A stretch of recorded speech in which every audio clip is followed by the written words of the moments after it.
morning, or some people call it Baby Friday, but it is Halloween, my friends. Happy Halloween. All the kids got their costumes ready to run door to door or trunk to trunk, get all the candy.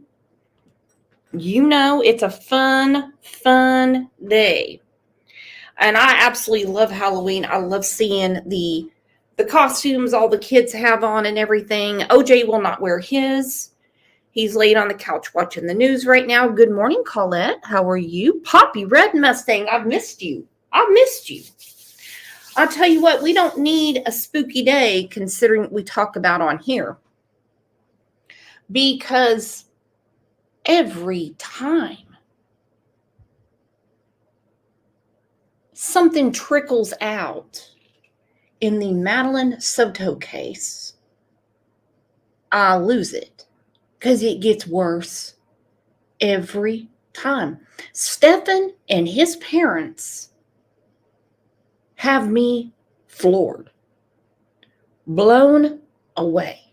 Okay? His mom is more of an enabler, in my opinion, than Roberta Laundrie. She is so enamored by baby boy, she can't handle herself. She makes sure he gets his treats, his coffee, his coloring books. He gets whatever he needs sitting there in the jail, knowing what he did to little Madeline. Now, as things are trickling out, it is apparent that Jen has lied from the beginning. Why? Because she didn't want to implicate herself. I truly believe that sometime between now and trial, and some people will disagree with me, he will implicate her. In this latest phone call, and yes, I know it's been floating around for a few days. You know, I've been all up Leilani's ass with the trial. So I've missed quite a few things in the last couple of weeks. He says to his parents, I didn't start it. Now, they know everything's recorded.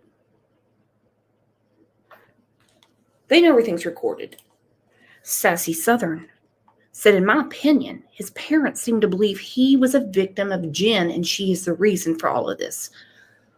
100%. 100%. That's why his mom was going back and forth with him on those emails. She said very poignantly, you're free and she is not. Good morning, Shonda. Shonda and I had some crazy weather. Melanie, did you get that crazy weather last night? It was kind of a spooky night. Well, let's take a second and tell everyone hello. Hello. Howdy. Glad you're here. You know, Baptist style. Shake your neighbor's hand.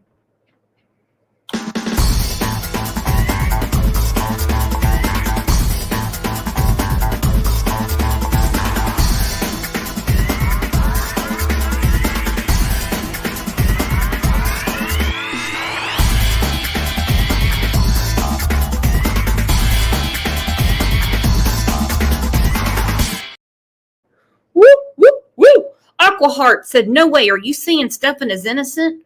Oh, hell no. No way. I believe he murdered Madeline. I believe he did horrific things to Madeline. It's more than the pictures and the videos. It started with the grooming. He smelled the desperation on Jen Soto. But I believe Jen knew. And I think to keep a boyfriend and keep Mr. Disney coming around, she turned a blind eye. That's what I think. I do not think he is a victim or innocent in any of this. And everything, he can't be scared of Jen behind bars, but he's not getting out of this either way. He's not getting out of this. They have digital evidence. Madeline was murdered. He's not getting out of this. No way. But it irritates the bejesus out of me that Jen hasn't gotten in any trouble at all. And we're not talking about some state that just head pets their criminals. Florida goes balls deep. Okay? They do. They'll lock them up. They'll IV them up, if you know what I mean. And it is a crime to know what is happening to your daughter and do nothing about it. Let's just go through a few things real quick. Just a little friendly reminder. I did not mean to give the wrong impression at the beginning of the show. The only victim in this crime is Maddie. Other cases, I will say there's multiple victims, but of course there's the main victim. I can't feel sorry for any asshole in this sack. None of them. And he threw away her backpack. That was her backpack in that bag.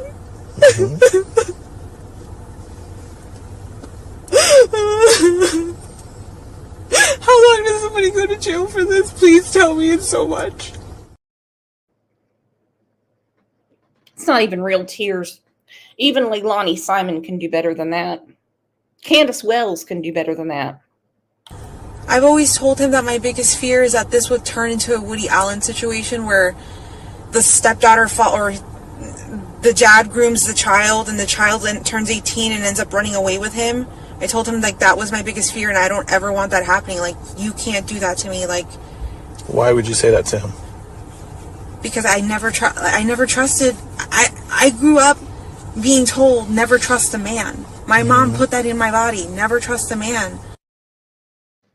My mom put that in my body. No. You would say, my mom put that in my mind. You can never trust a man. Well, not only did she trust a man, she let the man abuse her daughter. In my body. In my body. And even when she is confronted with the most horrific shit anyone could even try to wrap their mind around, for one, she wasn't shocked.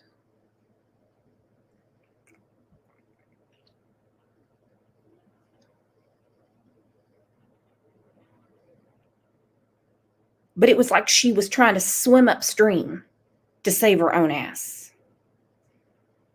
Cat OG said, Freudian AF, in my body. Have you talked to Chris about Stephanie being a lawyer? Yeah. When?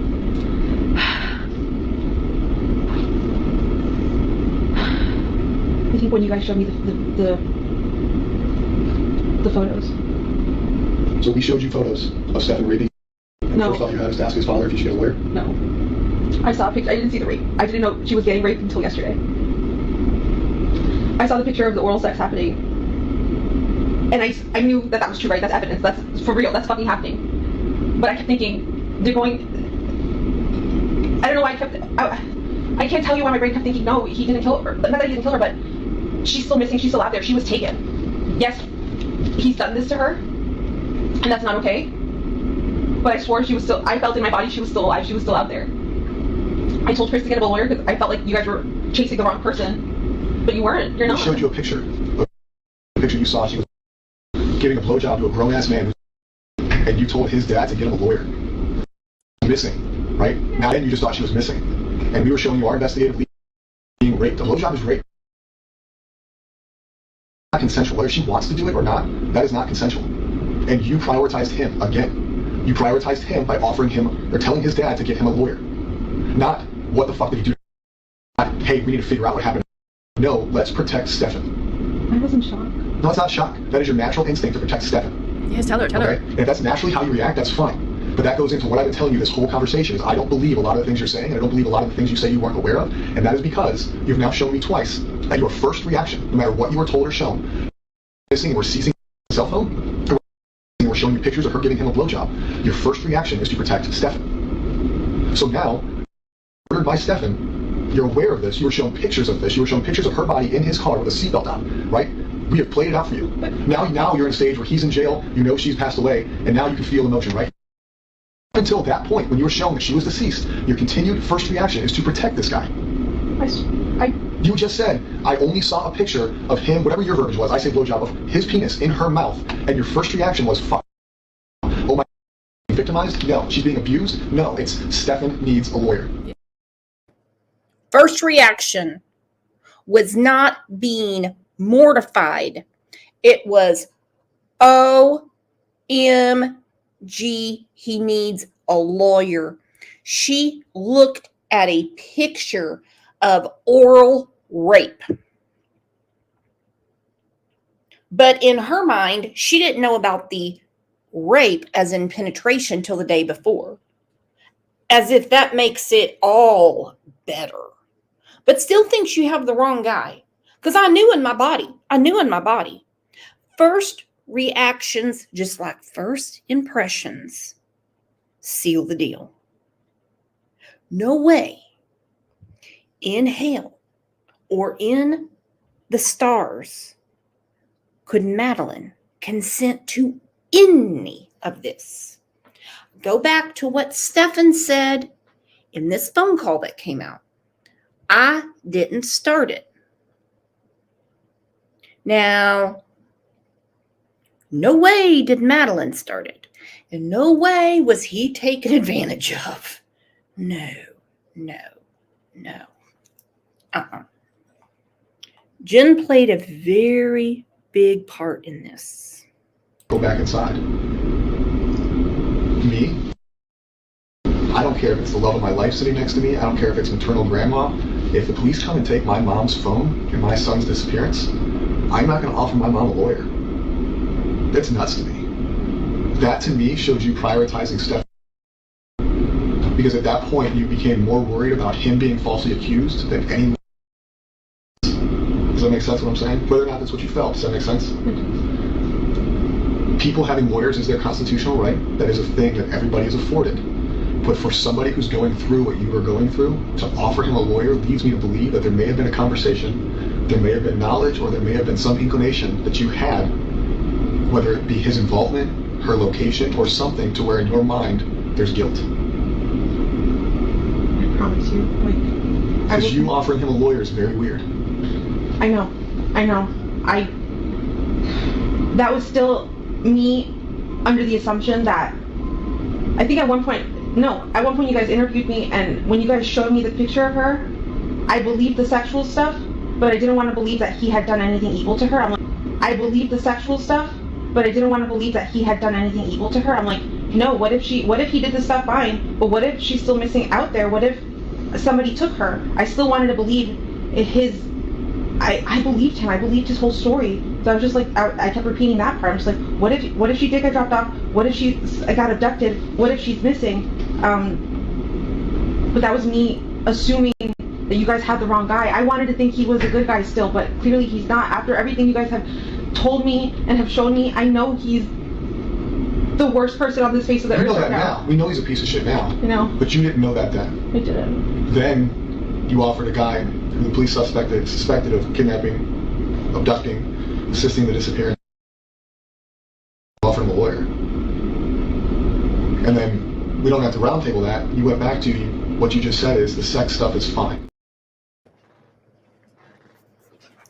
The sex stuff is fine. Didn't want to believe he did anything evil, as in murder. Wanted to believe he's a good guy still. Wanted to get him a lawyer. If I was Madeline's mama, I would need my own lawyer. You know why? Because I would just about be guilty of the big M. I would need a lawyer. Because I'd be after him. I'd be after him. Hell, I'd get a sex change, a DUI, just to be in the same cell with him. I would need the lawyer. But she is hiding out now with her sister. We're going to go back through that clip again because she slips at least 5 times. And I know you all caught others. She's probably going to have to testify. She's probably going to have to. They're going to subpoena her. But I would need a lawyer.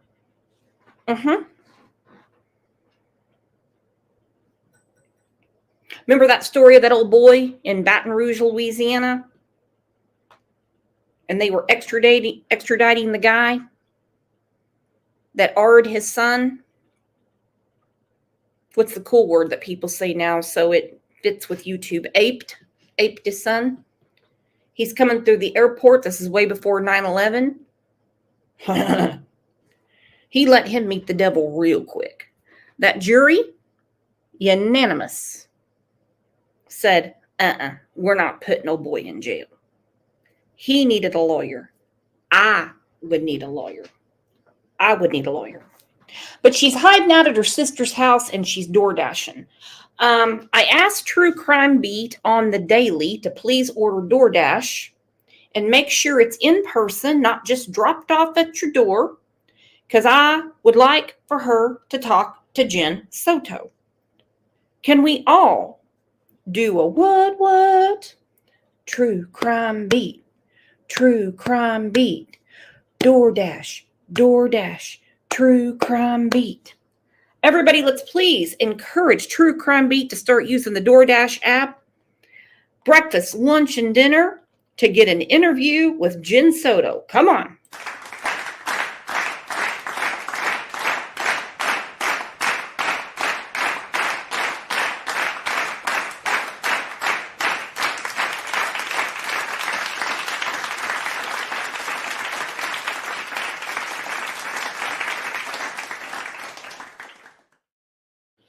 Take one for the team. Come on, True Crime Beat. This is what Madeline's aunt, Jen Soto's sister, said when Madeline was missing, before we know everything that we know now. Something that really got me was she said she would never run away. She would never run away. I don't want to drag more people into this, but she's in it neck deep because she's got Jen hiding in her house, okay? I can just imagine someone rings the doorbell. Jen's probably climbing out the window, hiding under the patio table, up in a damn palm tree. Who knows? Hiding in the closet. In my opinion, she's harboring her. I'm sure she's a nice enough lady. But let's go back in our time capsule, shall we? And let's look at what she said when Madeline went missing.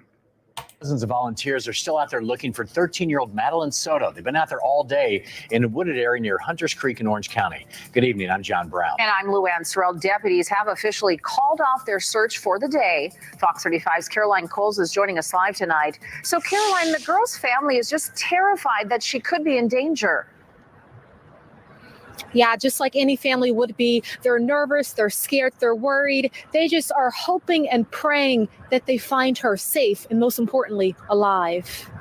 I really don't think she would have ever done anything like that. So just to pick up and run away with no trace of anything. 50 hours and... Okay, hard not to feel bad for the aunt during this time, because I saw more emotion out of her, more fear, more giving information to the public about her niece than Jen Soto did. But at this time, Jen Soto was real busy being interrogated out the ass, okay? She was. Knowing what she knows now, and if we know it, the sister knows it. Madeline's aunt knows it if we know it. What is she doing with her sister in her damn house? You can tell she's clearly anxious here. She's clearly worried. What is she doing taking care of her sister? I wouldn't. Family or not, I can't tell you how many ex-uncles, aunts, and sisters I have. Fuck them. Blood doesn't make me go down with the ship. And where's old Yolanda? Yolanda tried to come on this show one time. Where the hell's Yolanda? They know these things. I really don't think she would have ever done anything like that. To just pick up and run away with no trace of anything. 50 hours and counting. That's how long it's been since 13-year-old Madeline Soto was reported missing. On Wednesday, family, friends, and dozens of deputies searched several areas around Orange County. And still, no sign of the teenager. I'm trying to believe that she is still alive out there. Maddie was last seen Monday morning after being dropped off near her school by her mother's boyfriend. But after drop-off, Maddie never made it to school. Maddie's mother telling us surveillance video shows Maddie hanging out in a church parking lot on Monday morning after being dropped off for school, but she never made it inside. I don't know if she's somewhere safe. That I have high doubts. Why do you say that? Just because of the world we live in right now, everything's really crazy. Sheriff's deputies are using canines and a piece of Maddie's clothing to try to track her scent in the Hunters Creek area. And just like the family, the Orange County Sheriff's Office is also concerned for Maddie's safety, especially after finding troubling messages on Maddie's phone. There is information on the phone that indicated that she told people when she turned 13, which was on February 22nd, she actually wanted to go live in the woods. Sheriff Mina says they have collected video from where she went missing and will continue to extensively look for Maddie until they locate her. We're worried about where she is and God forbid, but what's happening to her, if anyone has her, if anything like that. Okay, what is so haunting about what the aunt is saying? You know, if somebody has her, what she's going through. She had been going through things under her mother's roof since she was 8 years old. Again, I'm not trying to beat up on the aunt. I'm not. Not trying to beat up on the aunt. But Jen is with her sister right now.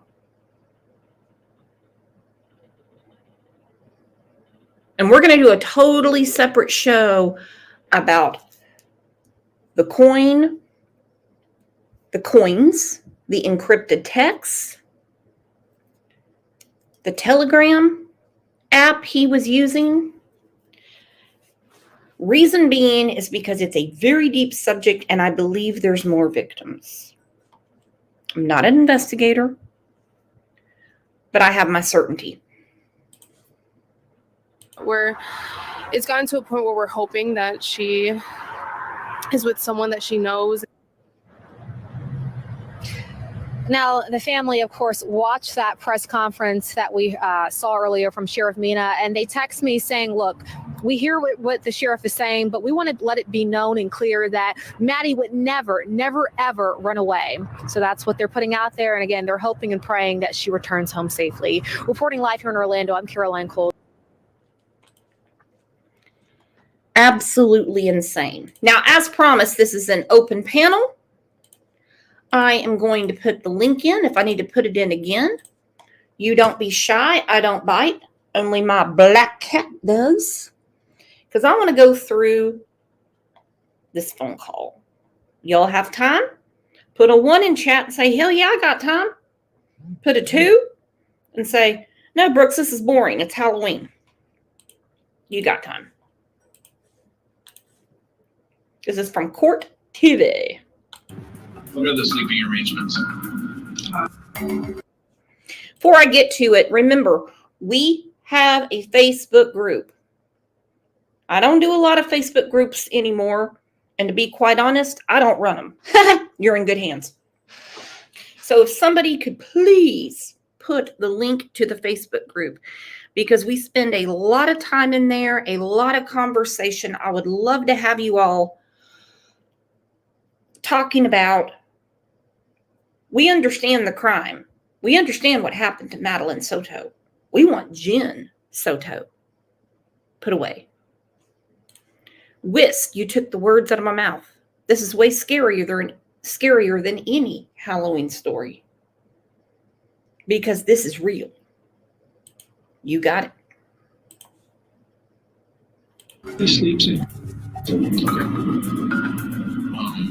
Did she sleep in her bed Sunday night? No. I was just back. I'd been away for a couple months. We in the same bed together. To get some serious sleep. So she said no to that and suggested that the guest from upstairs had me come back. So snuggle cuddle time that would suffice for Jim to get to sleep in peace. So you say snuggle time, what was that? I like to be alone. She's extremely dependent. She does not like to be alone at all. She needs human presence around her. Well, that's a loaded sentence. Madeline needed human presence around her. He's not human. I don't know what that thing is. Human equals humanity. It's not just a living being. It's an adjective. You're human. You're a human person. Had to have human presence. You're not a human. I don't know what the hell you are. Freaking monster, demon, sexual deviant, liar, ped. No wonder they all loved that Disney shit.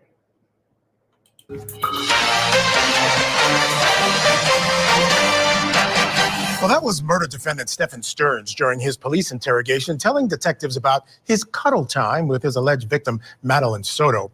Stearns faces murder charges in the death of 13-year-old Madeline Soto.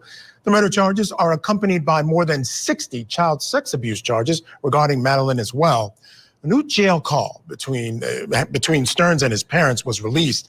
And in that lengthy call, they press him about some of the allegations against him. Take a listen to this short clip. Happy birthday, belated birthday, Mom, and happy belated Mother's Day. Hi, sweetheart. I was so hoping to hear from you. I'm so glad I'm hearing from you now. Barf-O-Rama.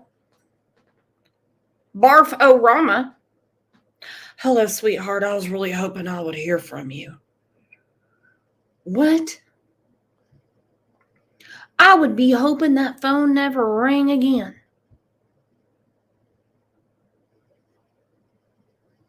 You already sent him all that money. Hello, sweetheart. I was hoping I would hear from you. Are you out of your mind, lady? Sweetheart? Look at that. Ilyanka goes, sweetheart. Are you effing kidding me? Good. Grateful Glow is hearing it a different way than me. She said, I don't think she's being sincere. You're not the only one. I've had many people reach out to me and said they think that his parents threw the hook out and they're slowly reeling him in to help the police. God, hello, sweetheart.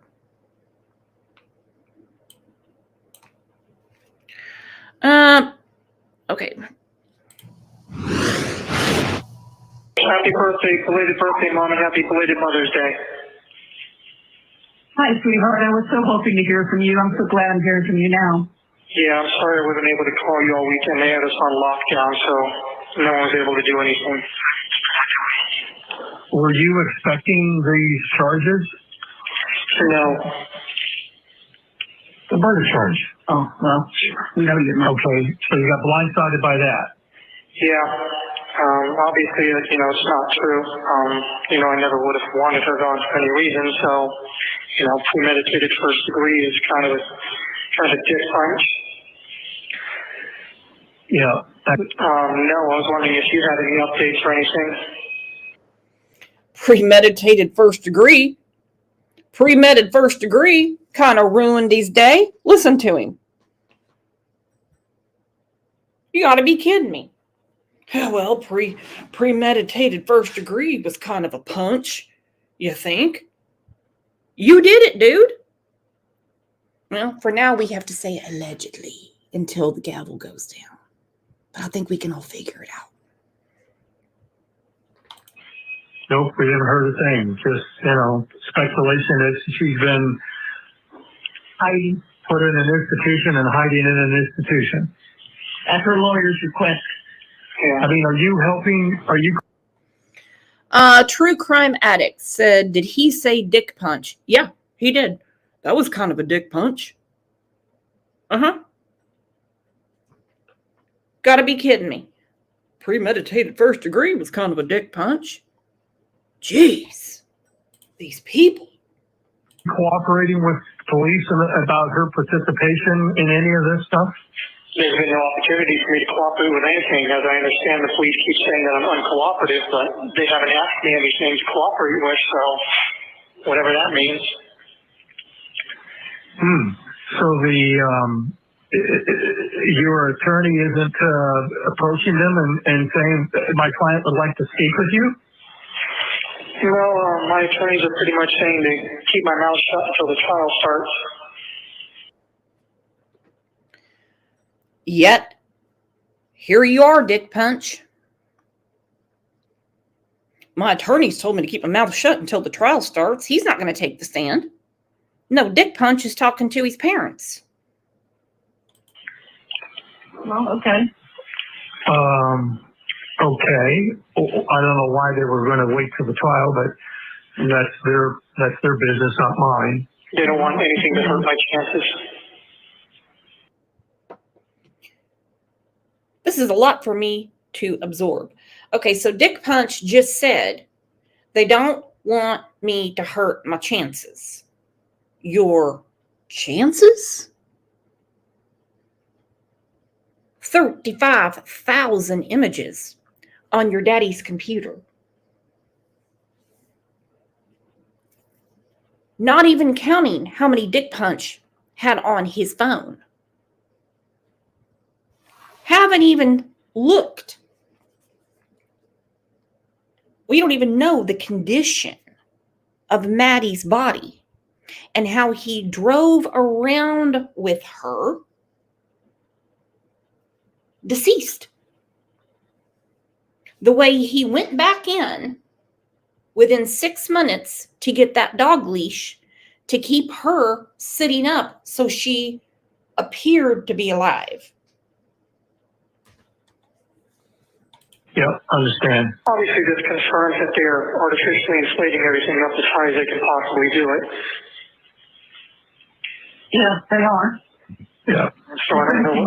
Okay, I'm going to come back to that. Christy Sanders said, makes me wonder if Jen didn't her own daughter. This is such. Please join the Facebook group. We've been having this discussion a lot lately. All I can say is it doesn't seem likely because he's the one that's in jail for premeditated first degree.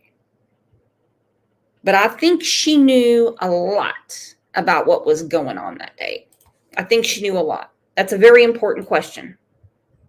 I'll start. Well, okay. Okay. I don't know why they were going to wait till the trial, but that's their business, not mine. They don't want anything to hurt my chances. Yeah, understand. Obviously, this confirms that they're artificially inflating everything up as high as they can possibly do it. Yeah, they are. Yeah. So I don't know. what the plan is there. If they're just trying to scare me into pleading down, or I don't know. No, they're not. Okay. They're just trying to hurt me as much as possible. Are you able to share the Saturday night before you left for Kissimmee? You were pretty upset about something. Did it have to do anything with Kissimmee and the events that took place the next couple days? No. Okay. No, I was just stressed out about money and job and everything like that. Some woman got on a YouTube thing and said that you weren't even at the party. His mom's watching a lot of YouTube. This is not the first time in these trickled out conversations where she has said, I heard on YouTube, I heard on YouTube, I heard on YouTube. We're going to hear his answer. True Crime Addict said, I think he was selling the, in quotes, materials. I'll put it that way. Me too. Because it seems like Jen Soto, his father, his mother were very perplexed as to where all this money came from. And where did her broke ass come up with $350 to go get Botox? Some people speculate it was Madeline's birthday money. Could be. I don't know. But suddenly they came into a world of wealth for them. They weren't having problems paying the bills anymore or going to that fancy restaurant that she likes. They could only go like once every 6 months before, but now we're eating out a lot.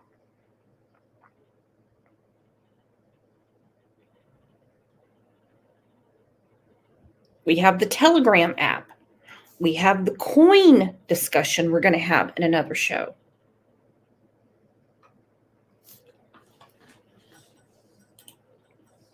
Money doesn't grow on trees, as our parents used to say. Are you able to share the Saturday night before you left for Kissimmee? You were pretty upset about something. Did it have to do anything with Kissimmee and the events that took place the next couple days? No. Okay. No, I was just stressed out about money and job and everything like that. Some woman got on a YouTube thing and said that you weren't even at the party. Party? Yeah, her birthday party. Yeah, I haven't gotten there yet. I went up there Sunday evening and got there after she was done at her party. Oh, okay. And we were very happy that I was there. We were very happy that the three of us were together. It was shaping up to be a great week and a great visit. You know, there's no reason for anything to happen that happened. Is there somebody? Makes me sick. They were all so happy to see me. They were all so happy to see me. It was a great day. Great day. Who else has said that in other cases? I know you can think of a few. It was a great day. Great day. Christy Sanders said maybe Stephen can't tell on Jen without exposing his own involvement. He's neck deep in that, my friend. I hope he realizes he is going down, and then he will reveal her part in this crime. I really think if his parents continue to talk to him, he will.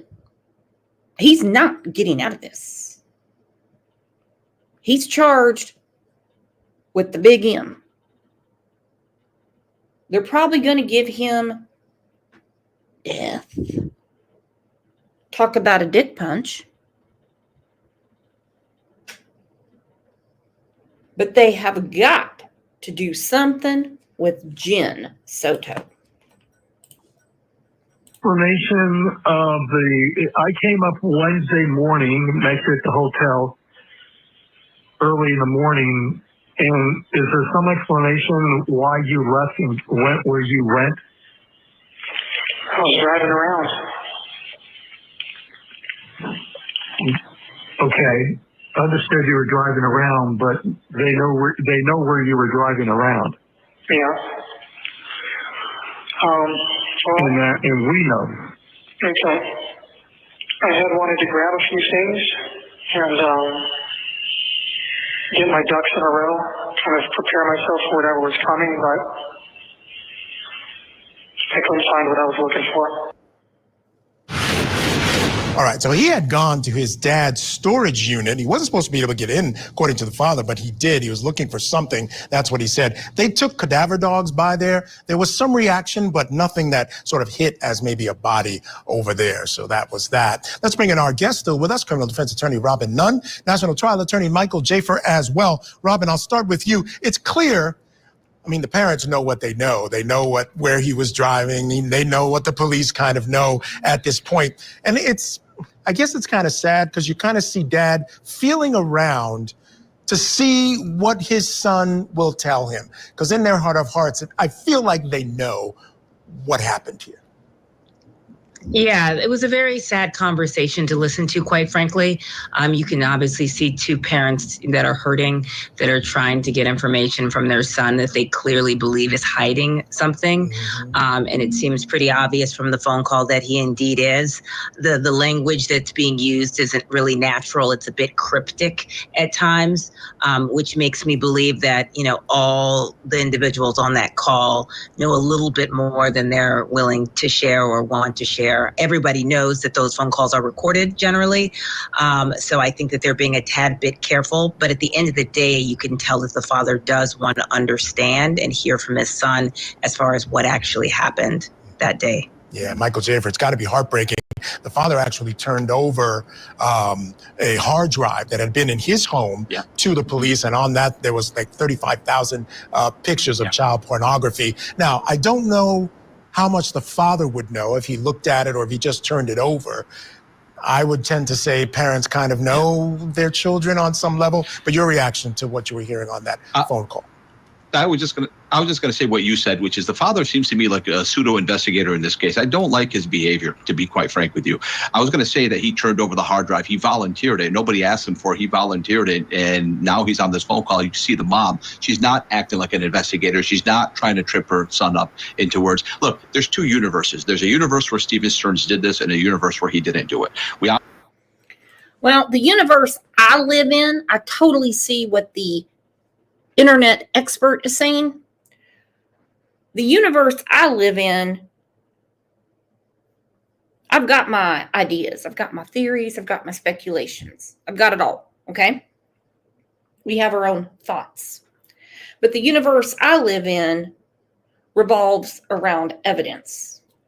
And I think that the dad is smelling what the police are stepping in.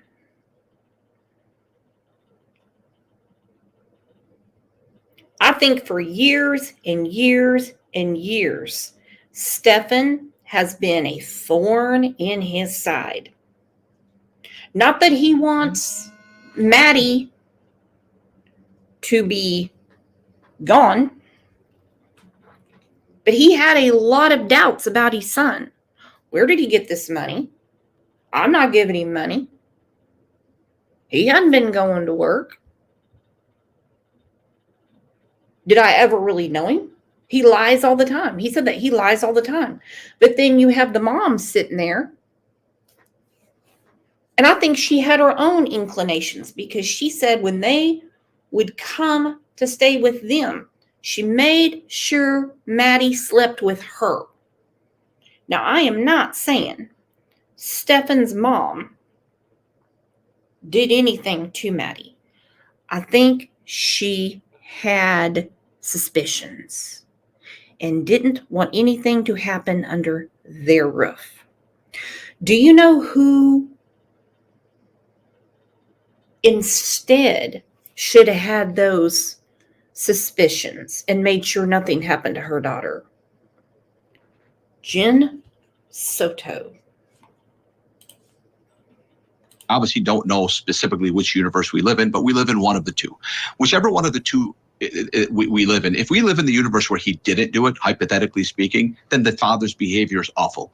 If we live in the universe where he did do it, then the father's behavior is still awful, because at the end of the day, you know, you got to have let your son out there, let him fight himself through. And if the evidence is overwhelmed, if the evidence is beyond a reasonable doubt, it's going to convict him, he's going to convict him.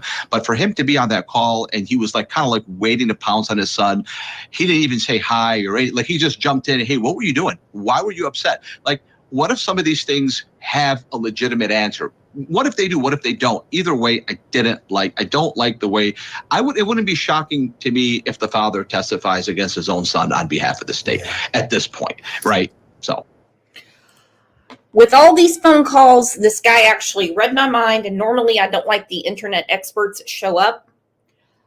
I think his father will testify. I think his father will. I would say Jen Soto has no choice but to testify. Problem is, we just went through the trial of Leilani Simon, and knock me over with a feather. Billy Joe Howell did not testify, and she's the one that had permanent guardianship of Quentin, the victim. Yeah. All right, well, it is Halloween. Do not go anywhere. We're going to celebrate Halloween for a minute, and we're going to get back to this phone call. Time to stretch our legs and do a little monster mash. Cracks me up. Let's take a second for some thank yous. Sophia Petrillo, gifting and gifting and gifting those Crime Lines and Laws memberships. Maisie, Pat, gifting those Crime Lines and Laws memberships. Love you, love you. Barb Murray sent some love, left $5. Love it when it rains around here.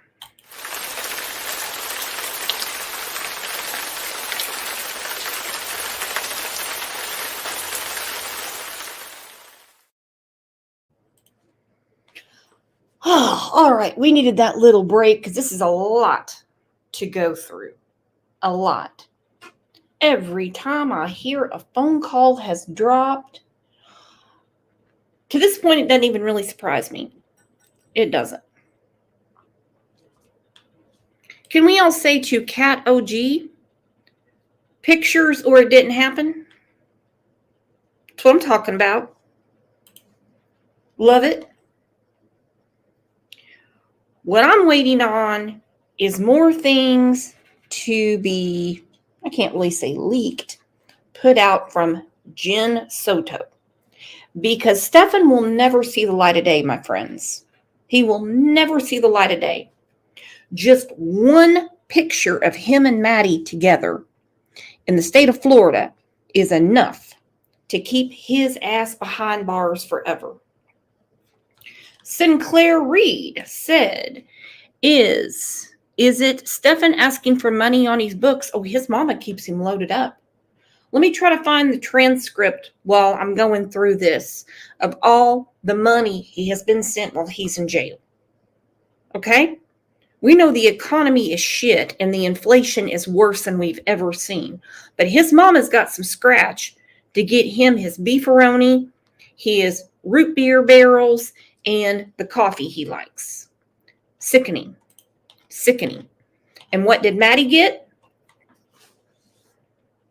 Things I can't say on YouTube.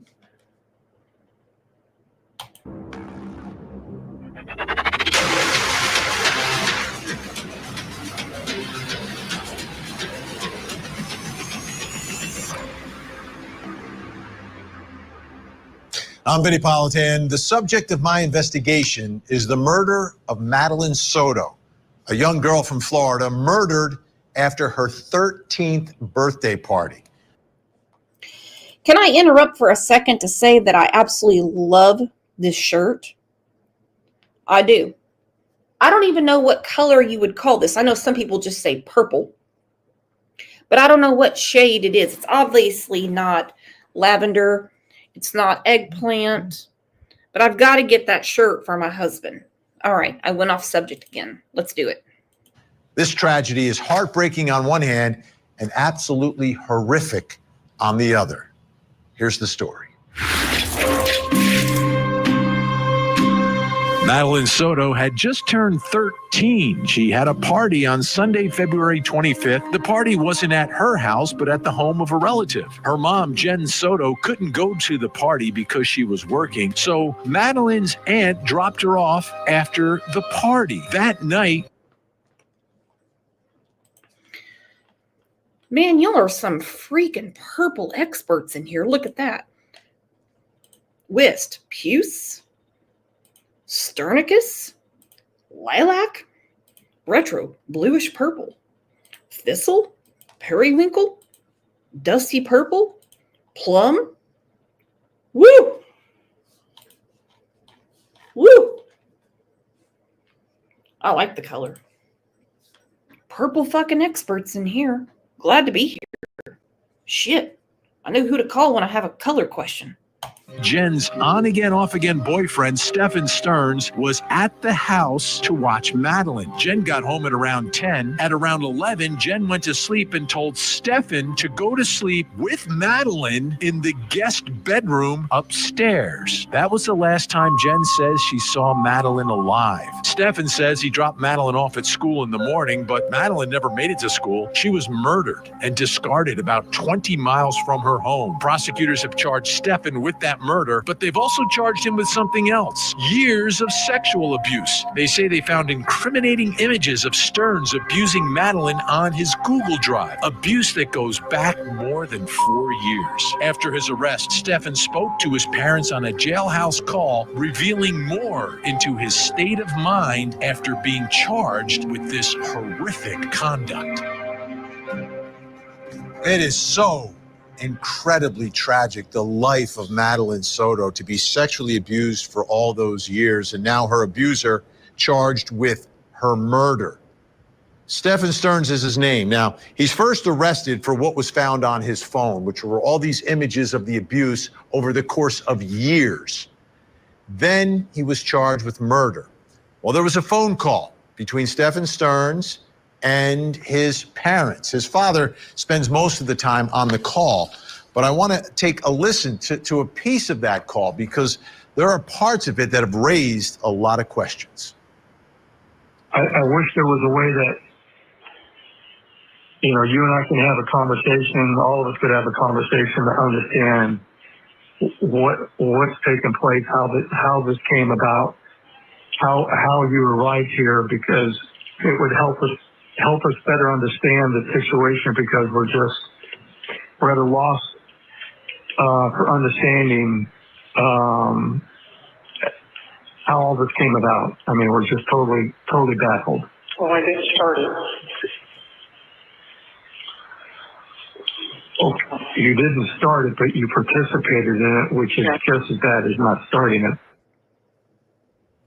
Now, they know they're being recorded. Everyone, I mean, the beginning of the call is, you know, you are being recorded. So they both know that. They acknowledge that they want to talk about this, but they can't. But then this statement by Stephen Stearns, well, I didn't start it.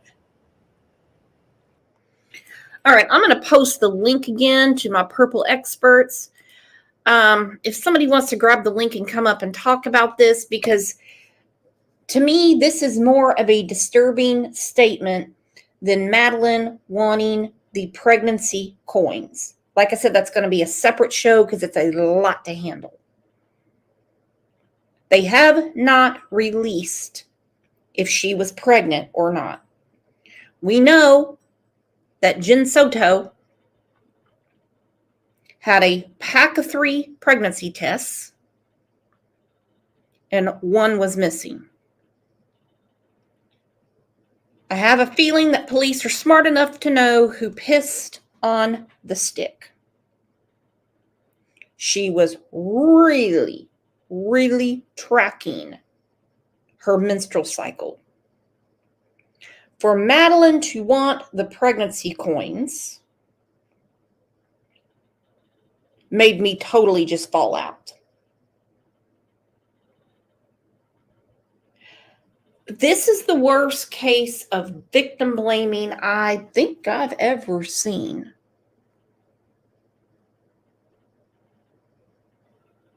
I really do. I didn't start it. I didn't start it. Well, you can't tell me Madeline did. I didn't start it. That brings me to my first question of our investigation, which is regarding that statement. What does Stephen Stearns mean? I didn't start it. Who started it, and what is the it? He's in jail. He's in jail for two things: facing charges of the abuse over the course of years and for the murder. So what does Stephen Stearns mean when he says, well, I didn't start it? Here to help us figure all this out, YouTuber and the host of Grizzly True Crime YouTube channel, which has owned this story. Gisela Kay is with us, and also a clinical and forensic neuropsychologist and author of the book, The New Rules of Attachment, Dr. Judy Ho. All right, Gisela, let's start with you. How did you interpret this when you heard that statement from Stephen Stearns? At first, my heart dropped because immediately I thought, is he victim blaming? Is he blaming Madeline? And the reason I thought that is because he'd spoken to the police before and said, well, there was an incident where she did something with the phone when she was much younger, but she wasn't scolded for it. So I remembered that comment. I'm like, oh my goodness, is he blaming Madeline? Either that, or of course, my interest was piqued of, well, then who started it? Is he shifting blame to Jen Soto? Is it a whole network of people? I wonder. And I have to correct Vinny. As much as I like Grizzly, she doesn't own the case because no one has done more work on this case than law enforcement. I'm going to give us a little pat on the back because we have covered it a lot more. But I still have got to find out what kind of damn lipstick she wears because it's gorgeous. And let me follow that up, though, because what do you think? Do you think the it is the abuse of Madeline, or do you think it's connected to the murder of Madeline? Very interesting question. That could also go either way. My mind went first to the creation of that content. Like, I didn't start it, but yet he had 35,000 other pictures of other children. So what? Just my opinion. Dick punch man boobs when he says, I didn't start it. He's talking about what Jen Soto said isn't evil. Meaning, as she said, the sex stuff. He's saying that he didn't start it. Some people are taking this statement, the I didn't start it, as in Madeline may have been fighting him that night. And that's when he killed her.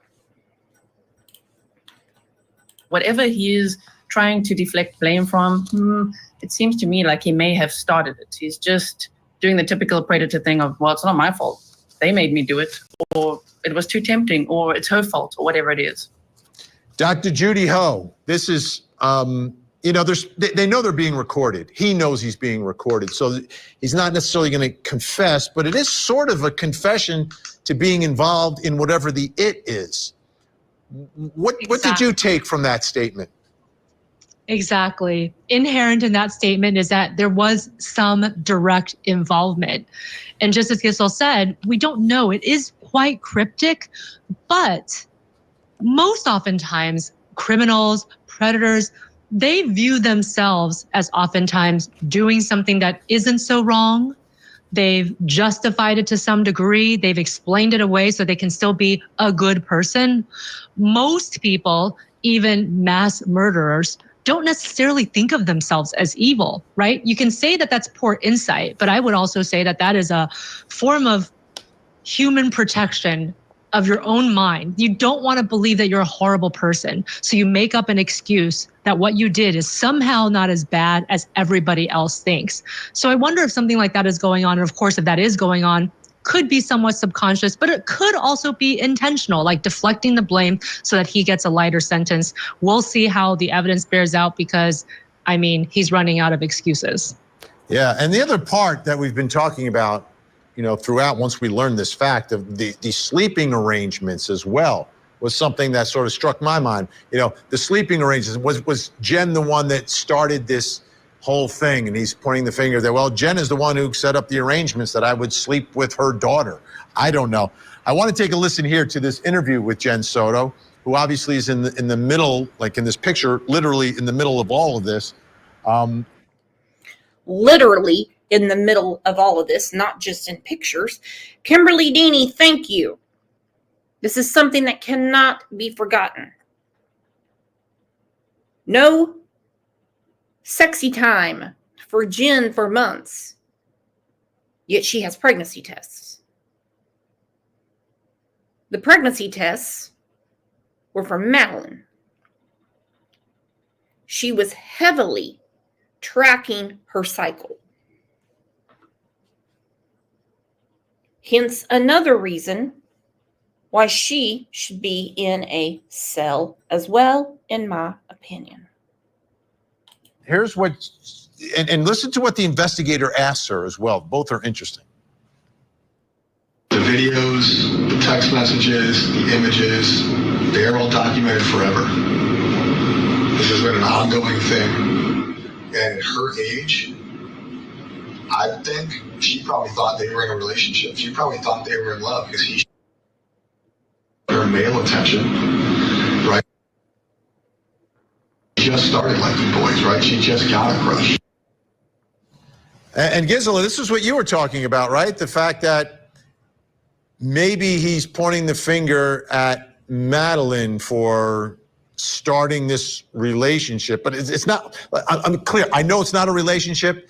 The detective knows it's not a relationship. It's abuse, period. But looking at it in a different context through the warped mind of Stephen Stearns, he could be saying that Madeline started this whole connection. I mean, that is just wow. Is that? That is terrible. And we've seen it often with predators. That's what they do. They blame the victim.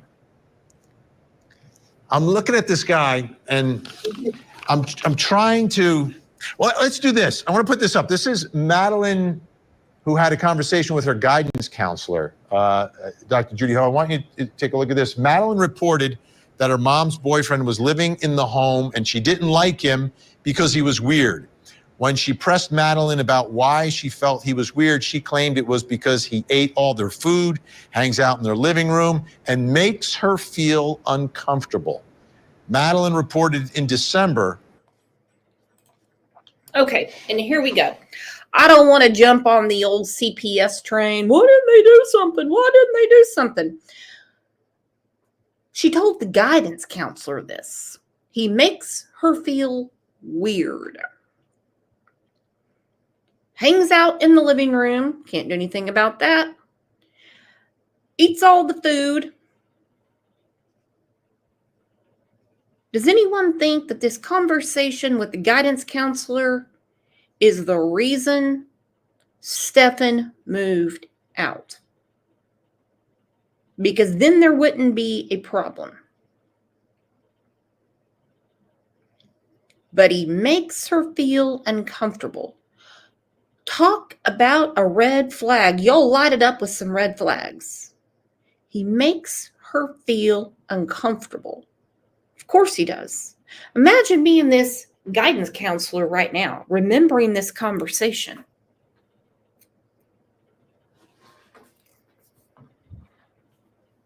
And knowing what she knows now. Children do not speak frankly to us like adults do when there's something like this. going on. I would like to know what the guidance counselor said. Well, how does he make you feel uncomfortable? Is he asking you to sit by him? This is a cry for help. Does he hug you? Has he walked into the bathroom when you're in there? Does he ask you inappropriate things? There needed to be more digging here, in my opinion. That mom's boyfriend was moving out of the home, and that made her happy. I find that is very compelling. This is like the first time we're getting something from Madeline that hasn't been filtered through Stefan or Jen Soto. What are your thoughts there, Dr. Judy Ho? Well, Vinny, I think that it's not completely uncommon that a child may not like their parent's partner. You know, obviously, sometimes when parents split up, they're kind of hoping that maybe their mom and dad will get back together, or they just don't like somebody else in the house taking attention away from them. Of course, that could be somewhat normative. Of course, hindsight now is 2020, and it's like, well, what do you mean by weird, that you felt uncomfortable with this person? I wish we would have more of the therapist notes and what she said. Did the therapist press a little bit and say, well, what do you mean by weird? Tell me more about that. It doesn't sound like in this particular conversation, Madeline disclosed anything that would be inappropriate. But that also is not uncommon, because many times children do not report sexual inappropriateness or sexual assault until much later, or sometimes even never. Gisela, the other part of this conversation that I took away from it, between father, really the father-son part of it, is that the father absolutely believes his son is responsible for all this stuff. I mean, getting very, very little sympathy for his son in this predicament, but he's just trying to understand how all this actually happened. Is that what you took away from it? I think so. I mean, in that call, because we've obviously seen lots of interviews and read emails and things between Stefan and his parents, and it's, you know, up and down. Sometimes, you know, they say he's a monster. Other times they love him to bits, of course, because he's their son. But it did seem like the dad was really holding him accountable. Like, why did you want me to come through? Why were you wasting my time? What were you doing? Maybe we can have a conversation at some point. But of course, Stefan has to, as his lawyer said, keep his mouth shut until the trial. All right, coming up next, we've got a lot to get to. Why did Stefan Stearns go to the story? What do you think was on the phone? Text messages. Emails. Phone stuff. Pictures? Oh, yeah. What kind of pictures were on there? Training card pictures. Lightsaber pictures. Here's where I'm going to be brutally honest with you. This made me so mad. Mad as the dickens, okay? Lightsaber pictures. You know, nature pictures. Pictures of birds. Come on. He knows exactly what pictures they're talking about. They're not talking about some Luke Skywalker shit. You have to be kidding me. Have to be kidding me. Lightsaber pictures. There's your phone. And I'm pretty sure you know what some of those pictures are about. Should I be talking with a lawyer right now? Yeah. And he knew what they found on his phone, which are all these incriminating pictures of the abuse of little Maddie Soto through the years. Not just at the time, you know, her 13th birthday. We're going 4 years plus backwards in time. She's a little girl. Now, before he's arrested, but after Jen and Stefan had reported Madeline missing, there's a little window of time where Stefan is a free man. And one night, he takes a trip down to his parents' house and then to the parents' storage unit. And that comes up in the conversation with his father, because his father had set him up with a hotel room to keep away from the media, et cetera. The house was a crime scene. So he had set them up in a hotel. And then Stearns gets in Jen's car, goes down to the parents' house in the storage unit. Take a listen. There's some explanation why you left and went where you went? I was driving around. Okay, understood you were driving around, but they know where you were driving around. Yeah. And we know. Okay. I had wanted to grab a few things and get my ducks in a row, kind of prepare myself for whatever was coming, but I couldn't find what I was looking for. The old ducks in a row. The old ducks in a row. So he goes to the store. This is an important question, I think, because this is at the point where Maddie's missing. He's still free, hasn't been arrested. So what are these ducks in the row? Brings me to my next question, which is, why did Stephen Stearns go to the storage unit? Back with us, Gazella K and private investigator with more than 2 decades of experience, Jason Jensen. I want to put a couple other pieces of information out there for everyone. Here's Stearns' dad speaking in his interview on Hidden True Crime, and he explains what was going on with one of the computers at the house. Take a listen. I said, hey, look, there's a desktop computer at home. Maybe you guys should come get it. He said, okay, we'll make arrangements to do that. Only to find out that the hard drive was removed from it. I know it was there Sunday morning when he left, because I told the police that after I found that out. So he purposely removed that hard drive. Why? So you've got a missing hard drive from one of the computers in the house, and then you've got this. This was written by a detective. I contacted Chris, meaning the father, by telephone, who stated he was cleaning out the storage unit he had on Executive Avenue. Chris stated he opened one of the storage bins and located a hard drive that would be normally housed in a desktop computer. Chris stated Stephen must have gained access to the storage unit when he made the trip to Northport on 2/28/24. Gisela, what are your thoughts about this trip to the storage unit and the ducks that need to be put into this row? I think the trip to Northport itself is interesting because his dad had just come from there to support him. So off he went, and apparently, yes, he went to the area of the storage unit, I'm sure, to hide hard drives or maybe dig around in boxes there for other flash drives and things like that. But he also apparently went close-ish to the home, maybe to connect to the Wi-Fi, to access his Google Drive, to delete all of that digital evidence as well, seeing as the police already had his phone.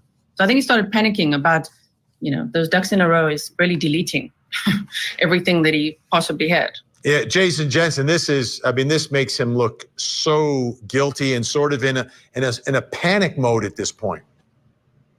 Oh, exactly. He's trying to clean house, trying to minimize all the things that he's doing that's illegal, and obviously possession of child pornography is a federal offense. So if anything else, he's trying to avoid detection for that particular set of crimes. But given the fact that there's a missing teenager, discovery of that would actually tie him to having a motive why Madeline would disappear. For instance, that he was modeling for additional photography, which was later discovered in his Google account, that he had images of him abusing Madeline for years. And he thought those images, Jason, were the ones that he was able to delete through the old accidental factory reset. Exactly. But, of course, it doesn't clear anything up that's on the servers at Google. So there you go.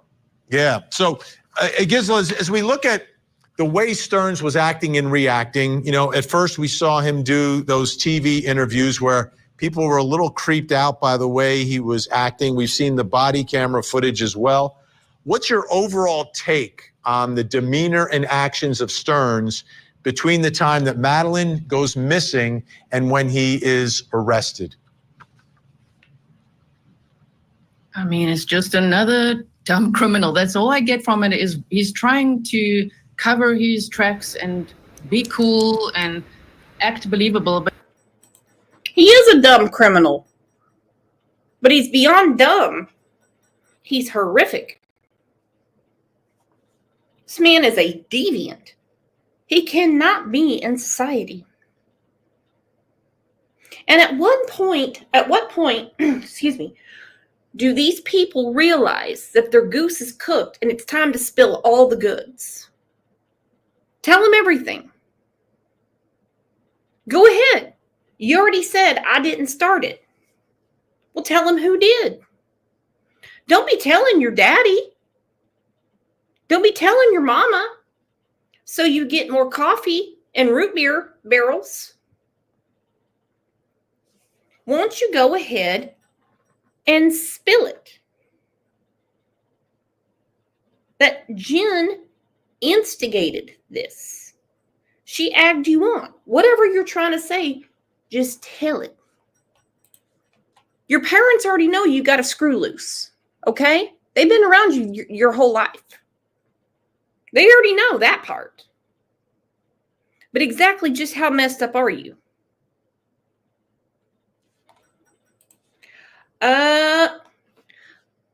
Lisa, thank you for the super sticker. Thank you, thank you, thank you. Grateful Glow said, I didn't start it as a child's reaction.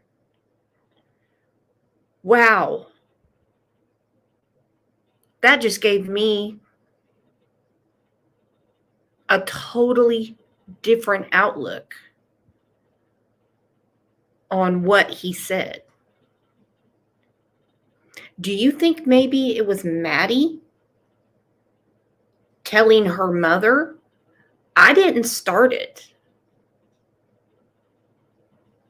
Adults don't talk that way. I didn't start it. I didn't start it.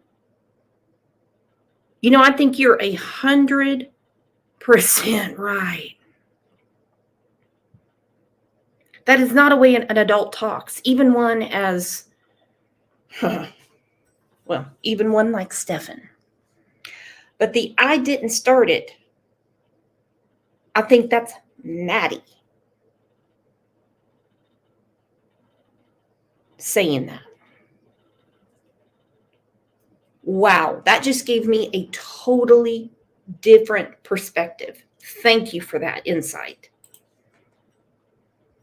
But none of it was coming across that way. I mean, to me, he was a red flag from that first media interview that we saw when he was cracking his knuckles behind Jen Soto and trying to control the narrative. All of that, the drives up and down in different cars. I mean, at the whole time he's wearing his Fitbit as well. Ridiculous if you think about it now, what he was doing and what we know he was actually up to. Jason Jensen, when you look at this and you look at the allegations, do you think this appears to be a crime when we talk about the murder that was planned out, or something that happened and all of his alleged actions are sort of reacting to a situation that he wasn't necessarily expecting to occur? Well, yes, exactly. As minors of child abuse of this nature, as they grow up, as they go through, school, high school and whatnot, and they interact with others and learn that this kind of behavior with a stepdad or a boyfriend or anything like that is illegal, all of a sudden they realize, oh, I have to report this. So it wouldn't be surprising to me, because it happens in other cases. The victim mentions something about, hey, what you're doing is wrong, and that person panics. It's like, I got to silence this person before I go to jail forever. And Gisela, the overall takeaway from Stearns in this initial phone call, do you get the vibe that he understands the severity, that he understands that he's not getting out of prison, or is he holding on to some delusion that he's going to be walking out as a free man? Yes, I think the latter. It sounds like he thinks he's going to get out, that he's going to need his social security card. You know, he wants to know where his toy boxes are, literally so much. So I think he was planning for, okay, well, you guys will all be gone, but when I get out, I'm going to need that social security card. myself up. I mean, I don't know how he thinks he's getting out for those charges. Yeah, and you look at the charges here, Jason Jensen, between the abuse and the images of all that abuse, very serious charge that in and of itself could have him locked away forever. But then you throw a murder and a potential death penalty on top of that. Seems delusional. Absolutely. And clearly he did think he was going to get away with it, because otherwise it would make more sense that he would dispose of the hard drive and the SD cards in a manner that would never be found back to him and even be destroyed. Instead, he thought he was going to be able to go retrieve them because it's precious to him. He's not going to let that go. Unbelievable. We're out of time. Gisela Kay, Jason Jensen, thank you both so much. I'm Vinny Politan. We'll keep digging for answers as the investigation continues. I'm blown away. Totally blown away. You all have had some amazing points today. Let me tell you. Now, a few months ago, some of the drama channels got very upset with a few of us that discuss true crime. I know I've stuck my toe in the water a couple times with the drama, mainly just to defend myself. Well, hey, I learned my lesson there. God, nobody needs that. But I just have to point out, when we have discussions here, nobody should go around and shame us. Nobody. Actually, I'm just going to say me, because you all didn't do anything wrong. You're just having a discussion. But me, and a couple other creators who I consider friends were drugged through the ringer by these people for even mentioning that part of the problem could have been Maddie being with child. Well, what was announced a month ago? Detectives inquired about Maddie possibly being pregnant. So who's the dummy? We got a few more things we got to go through, my friends. Soto case. More interviews with Maddie's mom, Jen Soto, were recently released. Detectives hinted to Jen that Maddie may have been pregnant. Hannah McKenzie is live here in the studio right now. So, Hannah, these interviews happened in the weeks after Maddie's body was found. Yes, and we have been going through hours of these video and audio interviews. In this video interview that we showed you yesterday, investigators questioned Maddie Soto's mother, Jen Soto, on February 28th, asking her. I love that outfit that the news anchor has on. I absolutely love it. She had seen a pregnancy test inside the house. Then weeks later, in an interview with Kissimmee police, the same topic comes up again. We have strong beliefs that Maddie is deceased. This is the moment Jen Soto is told her daughter's disappearance was becoming a murder investigation, and the main suspect in Maddie Soto's death. I assumed he dropped her off, that she went missing, and that he had nothing to do with it. Jen Soto's boyfriend, Stephen Stearns. I wanted to think the best of him and think, oh, he's innocent, but you guys are just pursuing the wrong person. Just a few hours after Kissimmee police had this conversation with Jen, Maddie's body was found in a field in St. Cloud. I didn't even think he would drive that down there, because everything, for the most part, that he did was in Orlando by the mall. She makes me sick. She makes me sick. Everything he did down in Orlando was by the mall. We're not talking about shopping. You know what they're asking. Why did she continue to defend him? Lack of reaction is a reaction. Then she gives us all the Freudians. I didn't want this to be a Woody Allen situation. So if you knew he was, let's just say, looking at your daughter that way, Why did you let it continue? Why? If he only wanted the Hershey Highway from you, Jen Soto, you can't get pregnant that way. You can't get pregnant by oral, which you don't think is evil to a child. Why would you need pregnancy tests? Why were you tracking Maddie's cycle so much? Why? Why were you concerned about it? Why are you playing dumb?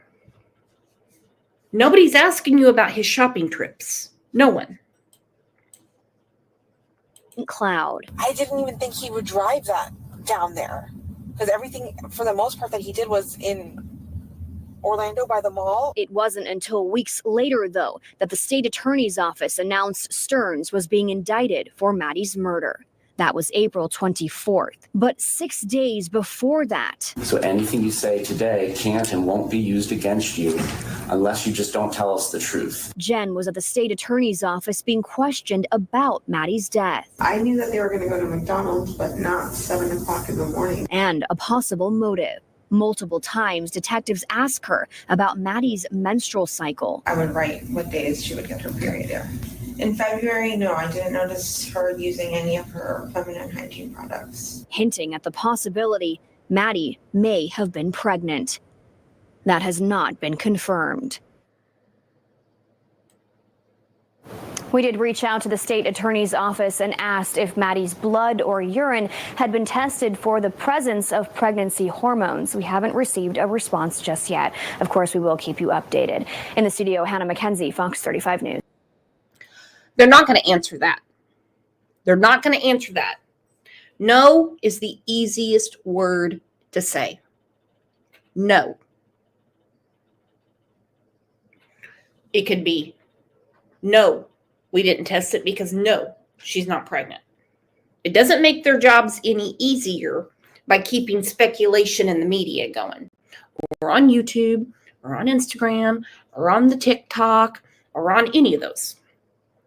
On Reddit, any of that stuff. No is easy to say. Well,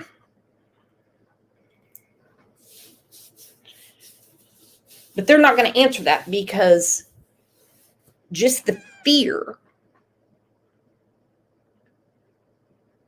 of her possibly, whether she was or wasn't, is motive. You see, there was motive. But I'm going back to this. I know I'm beating a dead horse at this point. When he is speaking to his parents and he says, I didn't start it. I want to know why they didn't ask him, what do you mean? Didn't start what? Because this statement has got my mind spinning. Now, here's a little foreshadowing for our next show about Maddie. This has been mentioned a lot lately. A lot. I do not know what pregnancy coins are, okay? But this was a conversation obviously had in the house. Maddie supposedly spoke about pregnancy. No child is going to speak about pregnancy. Sorry, no. She just turned 13, so at 12, she's not going to talk about pregnancy. I'm sure she has a good idea where babies come from. But these pregnancy coins have captured a lot of attention. Look at this with me. Coin, token. We all know someone who may be expecting. It's a very nice 1.5 inch diameter token. Will be a giveaway prize once we hit 50 subscribers. Don't forget to like and subscribe to get a chance to win this coin. I don't want his prize. I don't want his coin.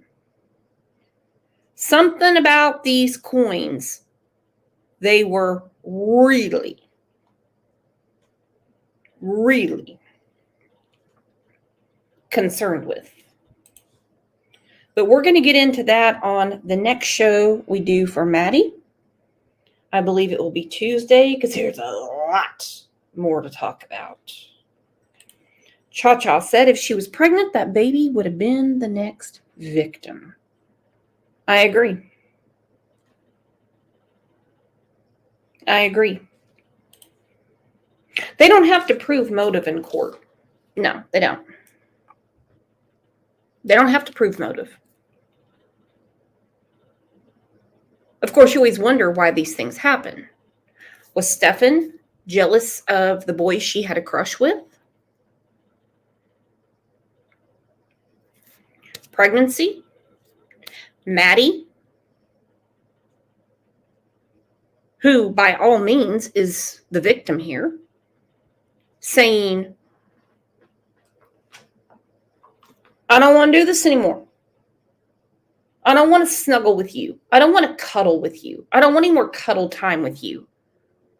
You're nasty. Get off of me. I don't want to see that camera in my face anymore or anywhere on my body.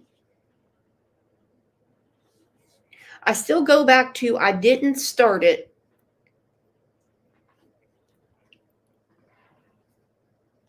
I think he's repeating what Maddie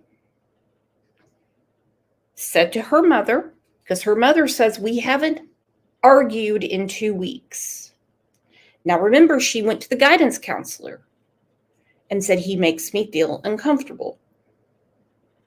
Now, I don't know the other side of that conversation and how it was addressed to Jen, but I can picture it in my mind. Jen is asking her, how does he make you feel uncomfortable? As if she doesn't already know. She's telling her what's going on, saying, I didn't start it. And of course she didn't. She's just a little girl.